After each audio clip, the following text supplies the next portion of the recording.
الحمد لله رب العالمين والصلاة والسلام على أشرف الأنبياء والمرسلين نبينا محمد وعلى آله وصحبه أجمعين وبعد.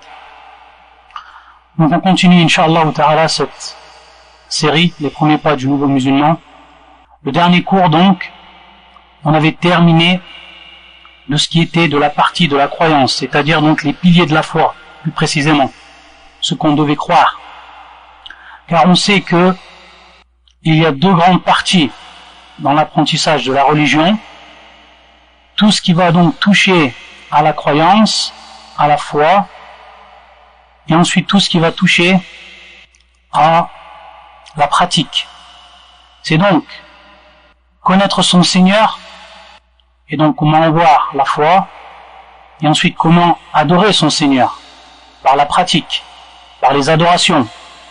Et on a vu donc dans les piliers de l'islam que l'une des grandes adorations de l'islam, c'est la prière. C'est la prière. Et le dernier cours, on a vu les différentes prières qui existaient. On a vu ses mérites.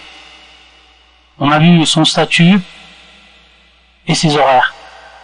Aujourd'hui, donc, on va continuer. Et Inch'Allah, pour ce qui est de la prière, et parmi ces conditions, la purification, donc on va parler également de la purification at-tahara, donc at-tahara wa as-salah. On va parler de manière concise sur ce sujet qui touche donc la pratique et qui est la jurisprudence de la purification et de la prière, de manière concise mais toujours en essayant d'apporter un maximum d'informations. Être concis, ça ne veut pas dire être incomplet. Donc on essaiera, Inch'Allah Ta'ala, de faire la balance entre le résumé et entre un cours qui se veut complet, Inch'Allah, complet pour pouvoir pratiquer sa prière. Cette prière, lorsqu'on va l'accomplir, il faut savoir qu'il y a des conditions. Et cette prière, elle a des conditions. Et lorsqu'on parle de conditions, ash-shurut, qui est le pluriel de shart, et donc que l'on traduit par condition, il faut savoir que la condition, il faut qu'elle soit obligatoirement présente. Donc maintenant, si je parle de conditions de la prière, si ces conditions ne sont pas présentes au moment où je veux faire la prière, alors ma prière ne sera pas acceptée. D'où l'importance de connaître ces conditions avant même de commencer la prière. C'est-à-dire si je sais maintenant prier, mais je ne sais pas les conditions qu'il faut établir, qu'il faut accomplir pour pouvoir faire cette prière, alors ça ne me servira à rien du tout. Dans le sens où ma prière ne sera pas acceptée, car je ne connais pas ces conditions, et je ne peux donc pas prier de manière acceptable, de manière à ce que cette prière soit acceptée. Ash-shurut, les conditions, il y en a plusieurs. Pour ce qui est des conditions concernant la personne, il faut bien entendu qu'elle soit musulmane. Donc le non-musulman, s'il apprend la prière et s'il prie, et s'il reste non-musulman, il ne rentre pas donc dans l'islam par ash-shahadatain, par les deux témoignages, alors sa prière n'est pas acceptée. Il peut prier 1000 fois, 2000 fois, 3000 fois, en faisant toutes les autres conditions qui sont prescrites, mais s'il ne rentre pas dans l'islam, alors sa prière n'est pas acceptée. Également, la personne doit être en possession de ses capacités mentales. Être en possession de ses capacités mentales. Et donc également, ici, si la personne elle est folle, alors également, le fou, celui qui est fou, qui n'a pas donc ses capacités mentales, même s'il prie, sa prière n'est pas acceptée. Également, pour ce qui est du troisième point concernant le statut de la personne, c'est qu'il a l'âge de la raison. C'est qu'il possède l'âge de la raison. C'est-à-dire qu'il sache discerner entre le bien et le mal. Donc le petit enfant qui ne fait pas encore le discernement, qui n'a pas encore l'âge de la raison, même si on l'apprenait à prier, s'il prie, sa prière ne sera pas acceptée du fait qu'il a pas répondu à cette condition. Et qui rentre donc dans les conditions concernant la statue de la personne. Maintenant, on voit l'état de la personne, c'est-à-dire son état. Et quand on dit l'état de la personne, c'est par rapport donc à sa pureté, par rapport à ses habits, par rapport également à l'orientation qu'il va avoir lorsqu'il va faire la prière, etc. Vous voyez dans quel état la personne elle se trouve. Ici, il faut savoir que pour que notre prière soit acceptée, avant toute chose, c'est l'intention. C'est que la personne, donc, elle ait l'intention. Et ça, c'est valable pour toutes les adorations. C'est-à-dire l'adoration, pour qu'elle soit acceptée, il faut qu'il y ait une intention. Et de même, la personne, lorsqu'elle va prier, il faut qu'elle ait l'intention de prier. Lorsqu'on parle d'intention, il a donc l'intention de prier la prière qui est obligatoire à ce moment-là. Si par exemple c'est la prière du Asr, alors il met son intention de prier la prière du Asr, etc. De même, si il prie une prière surogatoire, il faut qu'il ait l'intention donc de prier cette prière surogatoire. Donc de par l'intention également, on fait la différence donc entre l'obligation et ce qui est du domaine du surogatoire, un nawafil, qui n'est pas donc obligatoire. Et également, la niya, donc l'intention, la niya, elle permet donc de différencier également certaines prières surrogatoires entre elles. Un point qui est fondamental à connaître, c'est que l'intention se fait dans le cœur uniquement. C'est-à-dire ça se passe dans notre cœur. Et donc, prononcer une intention par notre langue et dire j'ai l'intention de prier la prière du Asr ou la prière de l'aube, etc. avant de commencer de prier, donc à la prononcer, ceci est interdit dans la religion. C'est une innovation, car jamais le prophète sallallahu alayhi wa sallam n'a prononcé cela. Jamais les compagnons qui ont appris du prophète sallallahu alayhi wa sallam n'ont prononcé cela. Et donc, l'intention se fait au niveau du cœur uniquement. Et il est du domaine de l'innovation de la prononcer. Ensuite, après l'intention, il y a la purification. C'est-à-dire donc que la personne doit être purifiée, en état de purification. Son état, c'est l'état de purification. Et donc ici, la purification, ce qu'on appelle at-tahara, et qui a pour signification dans la langue arabe an-nadafa, qui est donc la propreté. Cette purification est une condition d'acceptation de la prière. La personne qui prie et qui n'est pas purifiée, comme on va le voir, alors sa prière ne sera pas acceptée. Maintenant, il est important de savoir quelle est cette purification et comment il se purifie. Comment il va se purifier. On va voir qu'il va se purifier, le musulman, avec de l'eau. Et s'il ne trouve pas de l'eau, ce qui se trouve naturellement au-dessus de la terre, comme la terre, la turab, etc. Et ça, on va y revenir. Maintenant, comment on va faire nos ablutions? Donc nos ablutions, notre purification, al-wudu, at-tahara, ça va nous permettre donc, en lavant une partie de notre corps par l'eau, ou alors tout notre corps par l'eau, si c'est dans le cadre des ablutions majeures, alors ça va nous permettre ensuite de pouvoir prier en état de pureté. Ici, pour savoir maintenant qu'est-ce qu'il faut laver comme membre du corps avec de l'eau pour pouvoir être purifié, on va revenir donc à un verset du Coran qui est plus explicite quant à la désignation des membres du corps pour savoir donc comment on va faire cette cette purification. Ce verset se trouve dans la sourate La table servie, et qui est le verset numéro 6.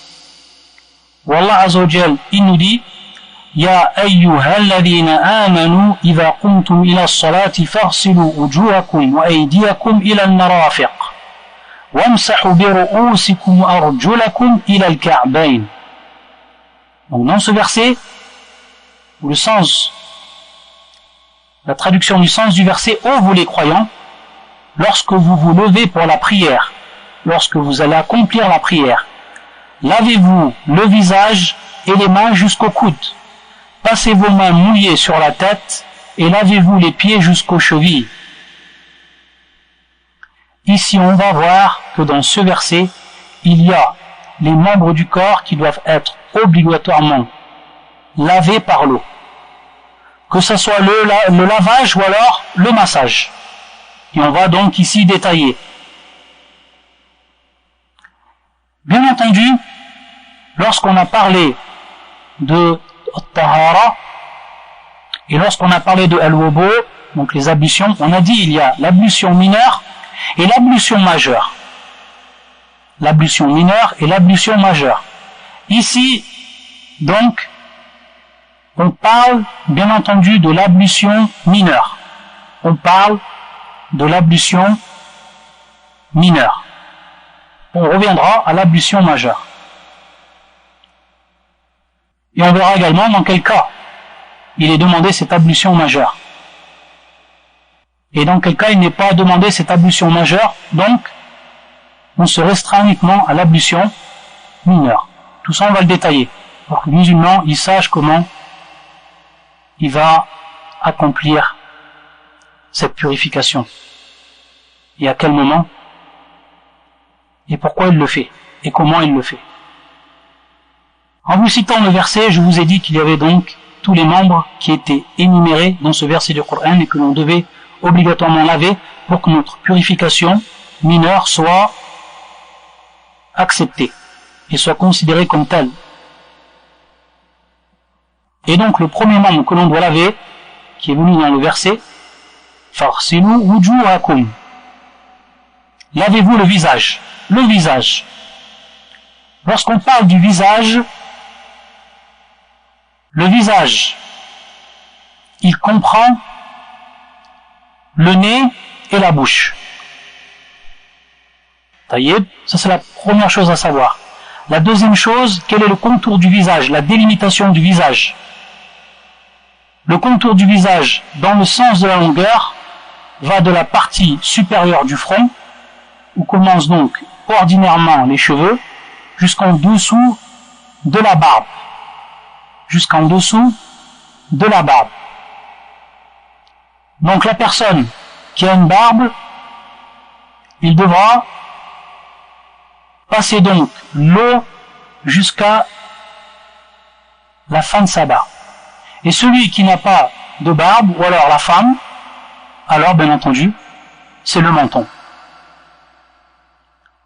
Ça c'est pour la longueur. Pour ce qui est du sens de la largeur, c'est donc du lobe de l'oreille à l'autre lobe. De lobe de l'oreille jusqu'à l'autre lobe. Ça donc, c'est pour la largeur. Donc on sait ce que veut dire maintenant dans ce verset, al-wajh, la figure. On doit laver cette figure. Comment on va s'y prendre? Comment on va faire cela? Ici on rappelle un hadith où Uthman radiyallahu ta'ala anhu, Uthman ibn Affan radiyallahu ta'ala anhu, comme cela est rapporté par l'imam al-Bukhari dans son authentique, il nous est rapporté comment il faisait le wudu, comment donc il l'avait appris du prophète sallallahu alayhi wa sallam. Uthman donc versait de l'eau sur ses mains à 3 reprises. Ici donc, lorsqu'on a parlé des membres qui étaient présents dans le hadith, c'est ce qui est obligatoire. Mais il y a des choses qui sont surérogatoires. Parmi ces choses qui sont surérogatoires, c'est de se laver les mains avant de se laver la figure. Donc la personne, si elle le fait, c'est la sunna. C'est mieux, c'est bien, c'est recommandé. Mais si elle ne fait pas, directement elle se lave donc le visage, elle a fait ce qui a été obligatoire. Et son ablution est acceptée. Donc il a versé de l'eau sur ses mains à 3 reprises. Donc la sunna ici, c'est de le faire 3 fois. Et si la personne, elle fait une seule fois, toute une seule fois, qu'elle se lave son visage une seule fois, qu'elle se lave ses mains jusqu'au coude une seule fois, qu'elle se lave ses pieds jusqu'aux chevilles, donc ses membres une seule fois, c'est accepté par la religion. Et la sunna et le mieux, c'est de le faire 3 fois. Et également, il est possible de le faire 2 fois. Tout cela est accepté. Le minimum, et ce qui est obligatoire, c'est 1 fois. Également, ce qui va être demandé, c'est que ça soit fait dans l'ordre. C'est que ça soit fait dans l'ordre. Donc la personne, elle doit faire cela comme c'est advenu dans le verset, dans l'ordre. Donc l'ordre également est une obligation. C'est-à-dire je ne vais pas commencer par les pieds et ensuite passer à la tête. Non, je commence comme c'est cité dans le verset du Coran. Ô vous les croyants, lorsque vous vous levez pour la prière, lavez-vous le visage et les mains jusqu'au coude. Donc le visage, on en est toujours au visage. Donc on a vu auparavant qu'on se lavait 3 fois les mains. Également, à quel moment on se lave 3 fois les mains?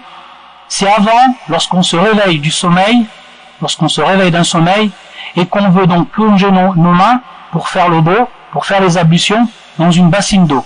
Avant donc de plonger nos mains dans cette bassine d'eau, comme la sunna nous l'a indiqué, on doit donc laver nos mains 3 fois avant de plonger nos mains dans cette bassine d'eau pour laver donc notre figure.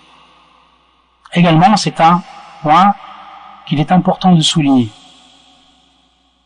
Ensuite, après avoir lavé ses mains 3 fois, il s'est rincé, radiyallahu ta'ala anhu, la bouche et a expulsé l'eau de ses narines.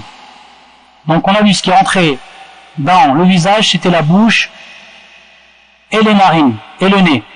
Donc il prend donc de l'eau dans la paume de sa main et il commence à rentrer donc l'eau dans sa bouche et en même temps, tout de suite après, dans ses narines. Ça, c'est la sunna. C'est comme cela est venu dans la sunna. C'est-à-dire donc, c'est d'un coup, il prend l'eau dans la paume de sa main et il met l'eau dans sa bouche et il la rentre dans son nez, en aspirant, bien entendu, il la rentre dans son nez, d'un coup. Donc il ne prend pas de l'eau, il la met une fois dans sa bouche, il reprend de l'eau, il la met une fois dans son nez. Il fait cela d'un coup, avec la paume de sa main, remplie d'eau. Une fois que l'eau est rentrée, et également que l'eau est rentrée dans son nez, il expulse donc l'eau de ses narines. Il expulse également l'eau qui est dans sa bouche. Taïb, on appelle ça donc al-madmana ou al-istinshaq. Il fait ça donc 3 fois. Et s'il l'a fait 1 fois, c'est accepté. Ensuite, il se lave à 3 reprises le visage. Donc, radiyallahu ta'ala anhu, il s'est lavé le visage à 3 reprises. Donc, comme on a dit, comme on a délimité le visage. Taïb. Si la personne a une barbe qui est fine, alors il doit frotter la barbe du fait que l'eau doit passer à l'intérieur de sa barbe. Et si il a une barbe qui est importante, qui est touffue, alors à ce moment-là, il a juste à passer l'eau au-dessus de sa barbe, sans frotter à l'intérieur. Et s'il le fait, c'est un mieux. Donc on a fini pour ce qui était du visage, comme cela est venu dans le Coran. Lavez-vous le visage. Farsilu wujuhakum wa aydiyakum ila al-marafiq. Ensuite, les mains jusqu'au coude. Donc ça, c'est la deuxième étape de l'obligation. C'est pour ça donc que Uthman, radiyallahu ta'ala anhu, il s'est ensuite lavé le bras droit jusqu'au coude à 3 reprises, et de même, ensuite, le bras gauche jusqu'au coude. Donc il se lave la main elle-même, avec son autre main donc, il se lave la main, et il se lave donc son coude, c'est-à-dire son bras avant jusqu'au coude. Et le coude, il fait rentrer le coude à l'intérieur, c'est-à-dire qu'il doit également laver le coude, ila al-marafiq, jusqu'au coude. Et donc le coude est compris dedans. Il fait ça avec la droite et la gauche. Donc il a terminé la deuxième étape. Ensuite, la troisième étape, wamsahu bi ru'usikum. C'est ensuite donc de passer ces deux mains qui sont mouillées, donc les paumes de ces mains qui sont mouillées, qu'on a mouillées, imbibées d'eau, on les passe sur notre tête. Donc du début de la tête, là où commencent les cheveux, jusqu'au début du cou. Et ensuite revenir. Donc faire un massage, un aller et un retour. Taïb, ça donc, c'est la sunna. C'est ce qui est demandé dans le verset du Coran. Mais qu'est-ce qui rentre dans la tête? Il rentre également, comme nous l'informait le prophète sallallahu alayhi wa sallam, il rentre également les oreilles. Donc les oreilles rentrent dans ce qu'on appelle ici la tête. Dans le verset bi ru'usikum wamsahu bi ru'usikum. Donc également, il va masser ou alors faire passer donc l'eau dans ses oreilles avec l'index et le pouce. Taïb. Il a donc terminé la troisième étape. Ensuite, la dernière étape de ce qui est obligatoire, wa arjulakum ila al-ka'bayn, c'est-à-dire, et lavez-vous les pieds jusqu'aux chevilles.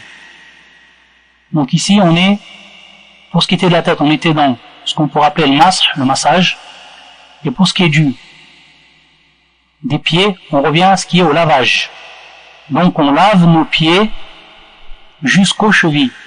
On commence par le pied droit. Et comme Uthman ibn Affan il l'a fait, radiyallahu ta'ala anhu, ensuite donc, il a lavé son pied droit à 3 reprises, puis son pied gauche. Et lorsqu'il a terminé, il a dit, j'ai vu le messager d'Allah, sallallahu alayhi wa sallam, faire les ablutions comme je viens de les faire. Et lorsqu'on dit les pieds, il faut bien que la cheville, donc on voit bien donc les deux os qui sont donc à l'intersection ici, les deux os qui sont à l'intersection et qui ressortent, ils doivent donc être compris dans le lavage. Et le prophète sallallahu dans le sunna, il a aussi beaucoup insisté pour ce qui était du talon, de bien laver le talon. Ça donc c'est ce qui est pour les pieds. Et la personne, lorsqu'elle a terminé cela, elle est en état de pureté. Et elle peut accomplir sa prière si elle donc réunit les autres conditions que l'on va voir ensuite. Ce que l'on va rajouter ici à la description que l'on a faite à partir du hadith de Uthman radiyallahu ta'ala anhu, c'est ce qui est venu dans d'autres hadiths du prophète sallallahu alayhi wa sallam, où il est en réalité obligatoire, avant donc de commencer l'ablution, de dire Bismillah, de prononcer le nom d'Allah Azza wa Jal, de dire Bismillah.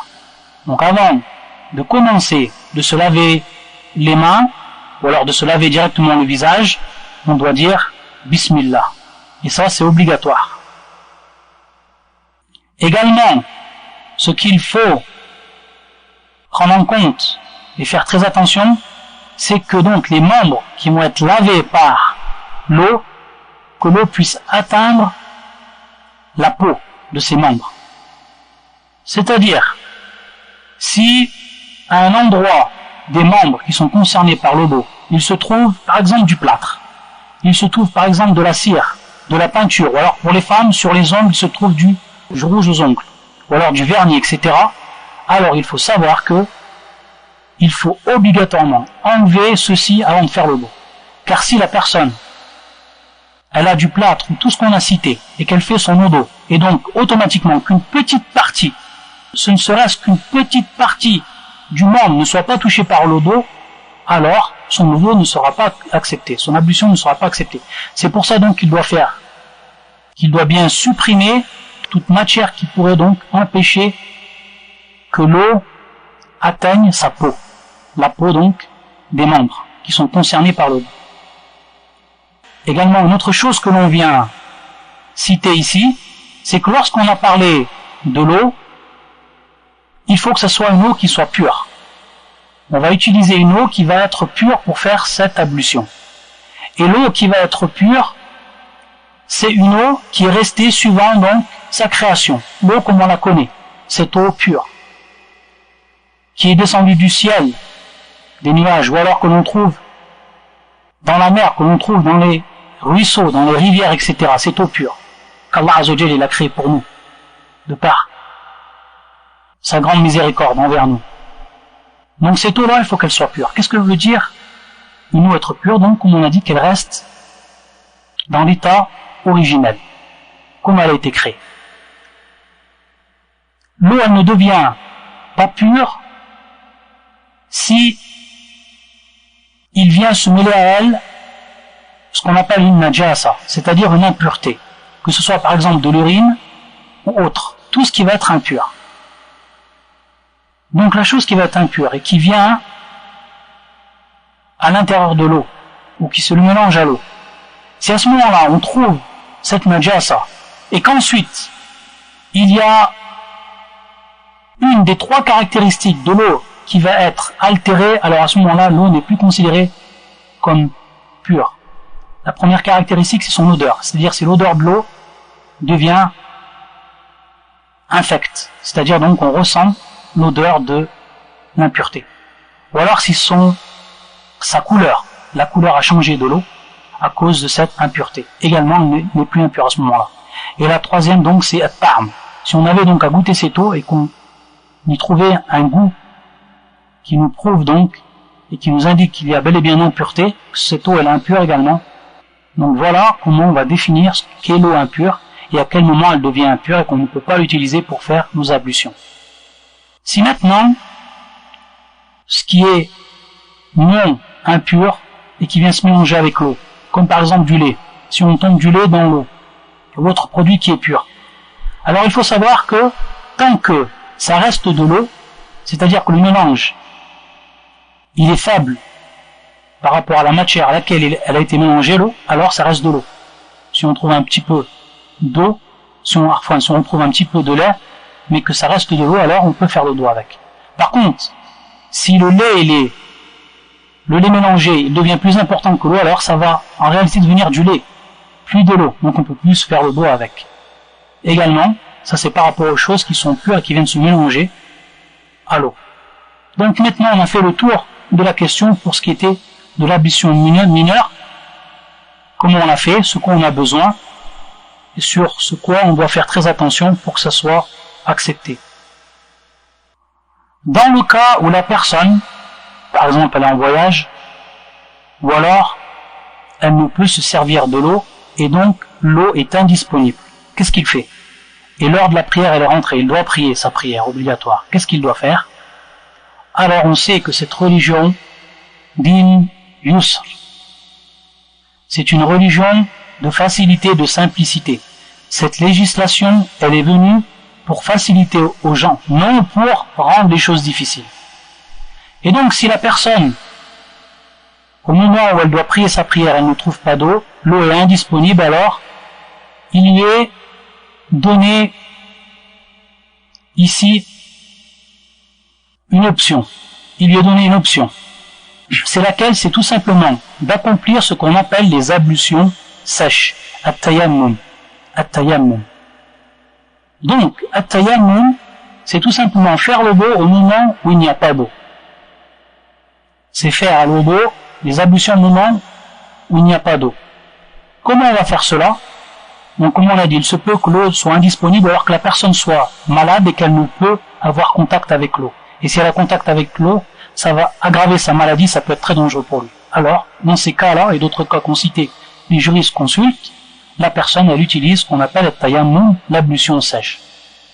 Donc, comme on a dit, c'est tout ce qui se trouve sur la terre, naturellement. Que ce soit donc le sable, que ce soit la terre, que ce soit les cailloux, les rochers, etc. Tout ce qui se trouve donc sur la terre, naturellement. La personne, donc, elle utilise ceci pour faire ses ablutions. Et on sait que le prophète sallallahu alayhi wa sallam, dans un hadith authentique, il nous dit Ju'ilat li al-ardu masjidan wa tahura. C'est-à-dire parmi les choses que le prophète sallallahu alayhi wa sallam a été favorisé par rapport aux autres prophètes qui sont venus avant lui, c'est qu'on a placé toute la terre, wajul ard, donc toute la terre, on l'a placé comme étant, Allah Azza wa Jalla l'a placé pour son prophète et sa communauté comme étant donc un lieu de prière et comme étant pur. Donc la personne elle peut prier n'importe où sur la terre. sauf bien entendu les exceptions que l'on citera. Il n'est pas permis de prier. Sinon, toute la terre, où il se trouve, il peut prier. Et donc, tout ce qui se trouve sur la terre naturellement également, c'est pur, tahuran, c'est-à-dire que c'est pur et donc on peut l'utiliser pour faire ce qu'on a dit à tayammum, pour faire l'ablution pure. Comment il fait? C'est simple. S'il se trouve en présence de terre, devant lui il y a la terre, ou alors du sable, etc., qu'est-ce qu'il fait? Il ouvre ses doigts. Donc, il va poser les paumes, ses doigts ouverts, et donc les paumes de sa main sur cette terre-là. Il va frapper. Taïb, il va donc taper la mer. Il va donc taper la terre en ayant les doigts écartés. Ensuite, il les passe, une fois donc qu'il a tapé la terre, il les passe sur son visage. Il passe donc le dessus de ses doigts sur le visage, sur son visage. On sait ce qu'est le visage.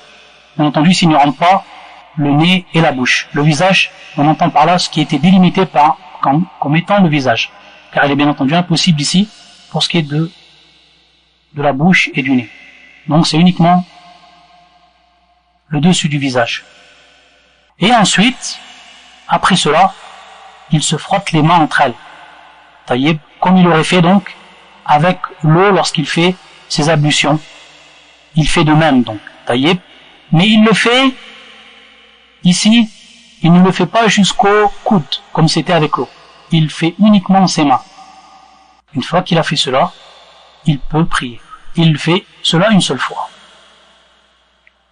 Également, pour compléter ce qui rentre dans la purification, et toujours dans l'optique de cette religion, de cette législation qui a simplifié à l'homme, qui a simplifié toute chose à l'homme, pour qu'il puisse donc faire son adoration dans des conditions de simplicité. La personne, il se peut que quand il veut faire son ablution, il porte des chaussettes, ou ce qui va ressembler aux chaussettes, ou ce qui a la fonction des chaussettes. Et donc il peut être pénible pour lui d'enlever les chaussettes et ensuite de se laver les pieds, etc. Ici également la religion, elle a simplifié.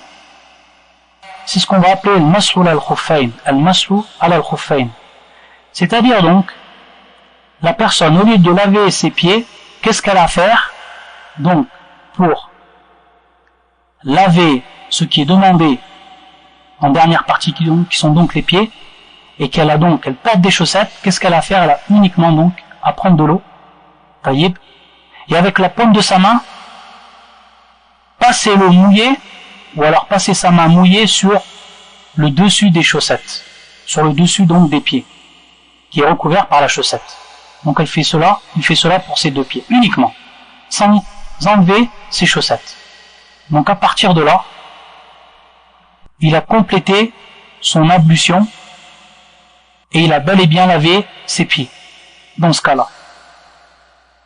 Donc les conditions pour pouvoir faire cet acte-là, c'est tout simplement que le pied soit recouvert, comme on a dit, par des chaussettes, que ce soit donc en coton, que ce soit en cuir, en synthétique, donc par une matière, qu'elle recouvre donc le pied totalement, jusqu'à la cheville, car on sait ce qui est demandé d'être lavé dans les ablutions, c'est la cheville. Donc ces chaussettes doivent également recouvrir la cheville, jusqu'à la cheville.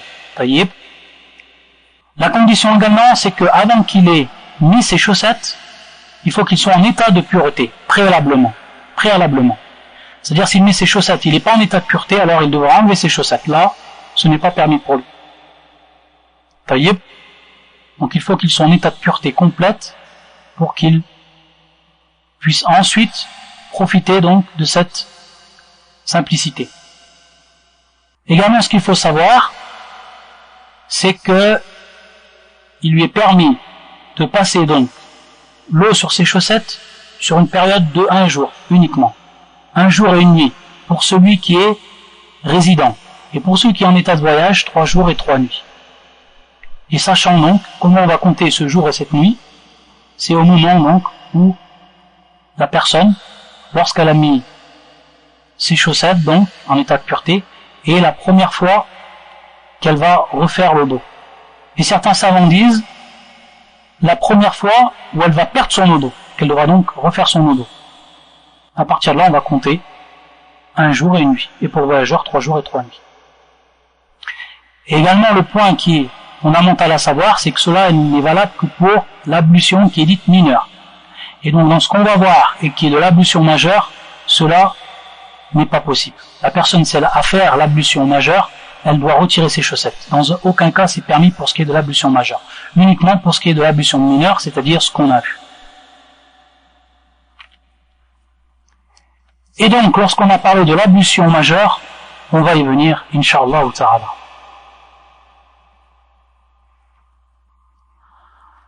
Lorsqu'on parle d'ablution majeure, en réalité, il est important de savoir à quel moment il nous est demandé de faire l'ablution majeure et à quel moment il nous est demandé de faire l'ablution mineure.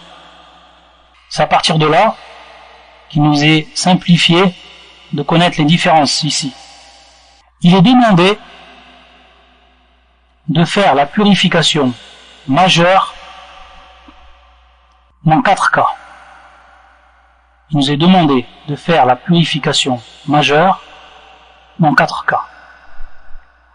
Le premier cas, c'est lorsqu'il y a, pour l'homme ou pour la femme, éjaculation. C'est-à-dire donc, lorsque le sperme va sortir du sexe de l'homme ou de la femme. À ce moment-là, il doit faire son ablution majeure. Le deuxième cas, c'est lorsqu'il a eu un rapport sexuel avec son épouse, qu'il a eu donc un rapport sexuel, l'homme et la femme.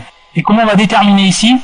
C'est lorsque donc le sexe donc masculin rentre à l'intérieur du sexe féminin. À ce moment-là, il faudra que les deux personnes, les deux époux, fassent l'ablution majeure. Et même s'il n'y a pas eu éjaculation. Le troisième cas, c'est lorsque le non-musulman il se convertit à l'islam. Il rentre dans l'islam. À ce moment-là, comme cela est l'avis de beaucoup de savants, il devra faire al-ghusl. Il devra faire donc l'ablution majeure.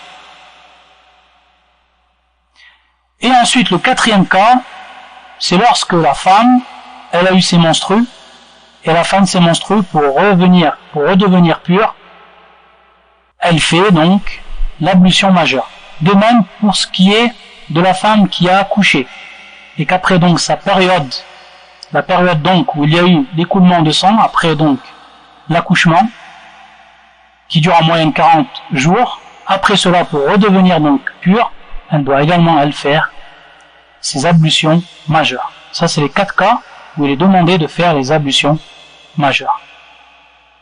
Éjaculation, rapport intime, conversion à l'islam, et ensuite pour ce qui est de la femme qui a eu ses menstrues, ou alors à la fin donc de la période du sang qui est écoulé durant son accouchement. Il nous reste à savoir comment on fait l'ablution majeure, la purification majeure. Ici également on a besoin de l'intention, donc c'est par l'intention.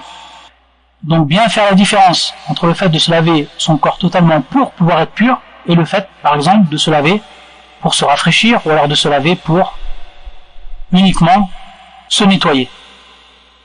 Donc il faut qu'il y ait l'intention. La personne, comment elle procède? Elle se lave donc les mains 3 fois. Elle se lave les mains 3 fois. Ensuite, elle lave ses parties intimes, dont son sexe.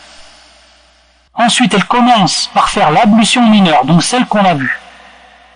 Donc il se lave son visage, il se lave ses mains jusqu'au coude, etc., comme on l'a vu. Après qu'il a terminé son ablution mineure, il a terminé donc par les pieds, il se masse la tête avec l'eau 3 fois. Il faut bien donc que l'eau rentre dans la racine de ses cheveux. Donc il fait cela 3 fois. Une fois qu'il a fait cela, il passe donc l'eau sur tout son corps, sans laisser aucune partie du corps. Et bien entendu, la sunna, c'est de commencer par la partie droite. C'est comme si donc on divisait notre corps en deux, une partie droite et une partie gauche, et qu'on commence par la partie droite, et qu'ensuite on termine par la partie gauche. Taïeb. Ça, c'est ce qu'il faut principalement savoir pour ce qui est de l'ablution majeure et dans quel cas on doit faire cette ablution majeure.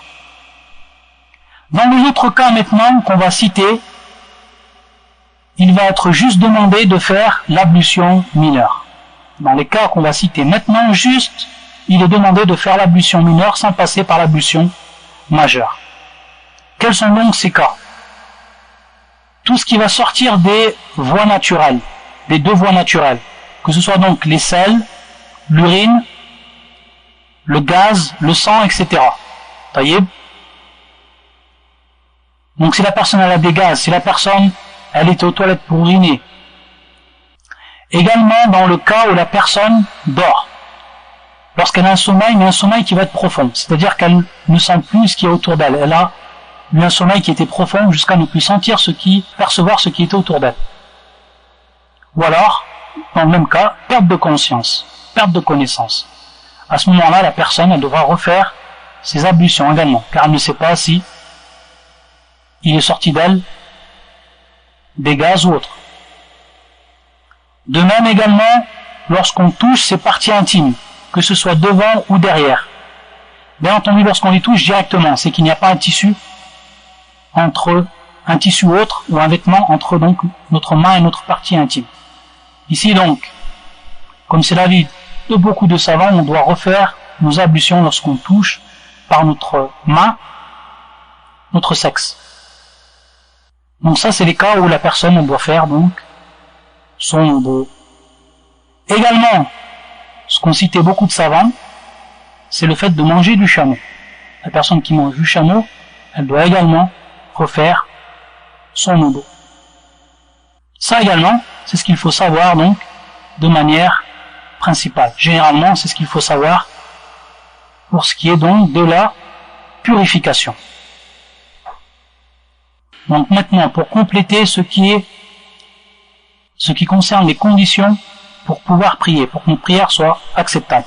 Donc on a vu qu'il y avait l'intention et on a vu qu'il y avait la purification, at-tahara, et tout ce qui rentrait dans la purification pour que l'on puisse avoir notre prière acceptée. Il y a parmi les conditions de la prière, lorsqu'on va prier, on va commencer la prière, il faut être en direction de la qibla. Il faut être en direction de la qibla. Et lorsqu'on dit le qibla, c'est en vérité al-Kaaba, donc la maison sacrée d'Allah subhanahu wa ta'ala. Si on se trouve devant la maison d'Allah, dans l'enceinte de la Kaaba, alors on doit se diriger exactement vers elle, jusqu'à la voir donc. Et si on est en dehors de l'enceinte ou dans d'autres pays ou très éloignés de la Kaaba, alors on doit être dans sa direction. On doit être donc dans sa direction, même si légèrement on a incliné, que ce soit donc à gauche ou à droite. À la kulli hal, on est dans sa direction. Et c'est ce qui est demandé comme condition de l'acceptation de la prière. Bien entendu, c'est dans le cas où la personne elle a la capacité. C'est dans le cas où la personne elle a la capacité. Si elle n'a pas la capacité maintenant de se mettre en direction de la Kaaba, alors elle prie là où elle se trouve. Par exemple, une personne qui est malade, qui ne peut absolument pas bouger. Alors elle prie où elle se trouve. Taïeb. Ça, bien entendu, c'est un exemple parmi les exemples qu'ont cités les jurisconsultes dans leurs livres. Les cas où la personne ne peut pas donc prier en direction de la Qibla. Sinon, s'il a la capacité, il doit prier obligatoirement en direction de la Qibla. Ça, bien entendu, c'est pour ce qui est des prières obligatoires. Pour ce qui est des prières surérogatoires, alors il lui est permis de prier sur sa monture. Et de nos jours, principalement dans sa voiture. Donc si c'est une prière surérogatoire, la personne, elle peut prier dans sa voiture. Ou alors, si elle est à cheval, elle peut prier sur son cheval, etc. Comme le prophète sallam il faisait. Et de temps en temps, le prophète sallam, avec sa monture, il se mettait en direction de la Qibla et ensuite, il laissait aller sa monture, qu'elle aille donc à droite, à gauche, sans se soucier. Ou alors, des moments, il commençait directement sans même se mettre en direction dès le départ de la Qibla. Tant que c'était donc surérogatoire. Tant que c'était les prières surérogatoires. Donc le prophète sallallahu alayhi wa sallam, il faisait cela, et lorsqu'il priait donc sur sa monture, il priait donc en inclinant sa tête. Et donc il mettait, ou il plaçait en tant que soujoud, comme on le verra donc plus tard dans les prières, il plaçait donc la prosternation plus bas que l'inclinaison, par rapport donc à la position de sa tête. C'est comme faisait le prophète. Et donc à ce moment-là, pour ce qui est du surrogatoire, ce n'est pas une obligation dans tous les cas de se mettre en direction de la qibla. Par contre, lorsque le prophète sallallahu alayhi wa sallam venait l'heure de la prière obligatoire, alors il descendait de sa monture et il se mettait en direction de la qibla. Donc ici une différence entre la prière obligatoire et la prière surrogatoire. La deuxième chose, il faut savoir, c'est lorsque la personne elle est en voyage, ou alors qu'elle est dans un pays non musulman, et qu'il n'y a personne pour lui indiquer la qibla au moment de prier, et qu'il fait donc les efforts pour savoir où est sa qibla, pour prier la prière obligatoire. Et qu'ensuite il prie, et que plus tard, il s'aperçoit qu'il n'a pas prié en direction de la qibla, alors sa prière elle est acceptable, sa prière est acceptée. Taïeb. Dans le seul cas où sa prière ne sera pas acceptée, c'est s'il se trouve dans un pays musulman. Dans un pays musulman, bien entendu, il y a les mosquées, donc il peut savoir où se trouve la direction, et il peut le demander donc à tous les gens qui sont musulmans et qui connaissent en général où se trouve donc la qibla. Donc à ce moment-là, la personne, si elle prie en étant dans un pays musulman, pas en direction de la qibla, sans avoir donc fait les efforts nécessaires, sa prière n'est pas acceptée. Et s'il n'était pas, bien entendu, en direction de la qibla. Donc ça également, c'est ce qu'il faut savoir, principalement pour ce qui est de cette troisième condition d'acceptation de la prière, et qui est d'être en orientation vers la qibla, de placer son corps en orientation vers la qibla. Pour ce qui est des conditions, et ici la quatrième condition, c'est qu'il faut obligatoirement, pour la prière obligatoire bien entendu, que l'heure de la prière entre, donc l'entrée de l'heure de la prière. Et ça on a déjà vu les horaires de la prière. Donc je ne peux pas prier, par exemple, la prière de l'aube avant que l'aube soit levée, est apparue à l'horizon. Je ne peux pas prier la prière du maghrib, c'est-à-dire donc du coucher du soleil, tant que le soleil ne s'est pas couché, etc. Donc également ça c'est une condition. Si la personne elle prie avant l'entrée de l'heure de la prière, alors sa prière ne sera pas acceptée. Également, parmi les conditions, c'est se couvrir, ce qu'ont cité les savants comme étant l'aura, c'est donc se couvrir les parties intimes. Et lorsqu'on dit les parties intimes, pour ce qui est de l'homme, il devra donc se couvrir la partie de son corps suivante, de son nombril jusqu'à son genou. Ça c'est ce qui est obligatoire. Obligatoirement, il doit se couvrir donc cette partie du corps, de son genou jusqu'à son nombril, pour pouvoir prier, pour que sa prière soit acceptée. Si cela est découvert, alors sa prière n'est pas acceptée. Pour ce qui est de la femme, alors il faut savoir que tout le corps de la femme, c'est aura. Et donc la femme, elle doit prier en cachant tout son corps. Ici, un détail que l'on donne, si elle est seule ou en présence de ses maharim, de son mari, etc., de son père avec qui il lui interdit de se marier, alors c'est qu'il lui est permis de laisser apparaître son visage et ses mains, uniquement. Si elle est en présence d'hommes étrangers, alors à ce moment-là, elle doit tout couvrir, que ce soit son visage et ses mains, car tout son corps est aura. Donc elle doit prier de telle manière pour que sa prière soit acceptée. Parmi les conditions également, c'est la suppression des impuretés. Et donc c'est la sixième condition. La suppression des impuretés. Izalatul najasa. Donc les impuretés, elles peuvent être présentes à trois endroits au moment où on va prier. Elles peuvent être présentes sur le corps en lui-même. Donc le corps, il a été touché par une impureté.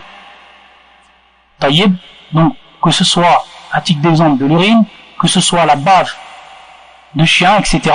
Donc il doit nettoyer son corps s'il a été touché par une impureté. Ou alors, l'impureté, elle est présente à l'endroit où il prie. à l'endroit où il prie, ou avant cela, ou alors l'impureté est présente sur ses habits. C'est-à-dire donc une impureté a touché son habit. Donc il doit laver son habit à l'endroit où l'impureté a touché son habit.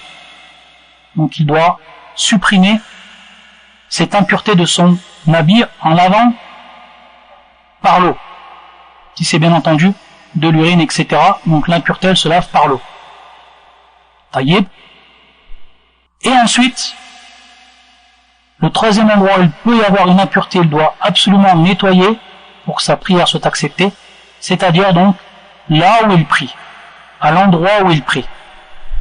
Donc, s'il y a à l'endroit où il prie de l'urine ou alors des excréments, etc., il doit donc à tout prix nettoyer cet endroit-là pour pouvoir donc faire le soujoud dessus, sa prosternation, etc.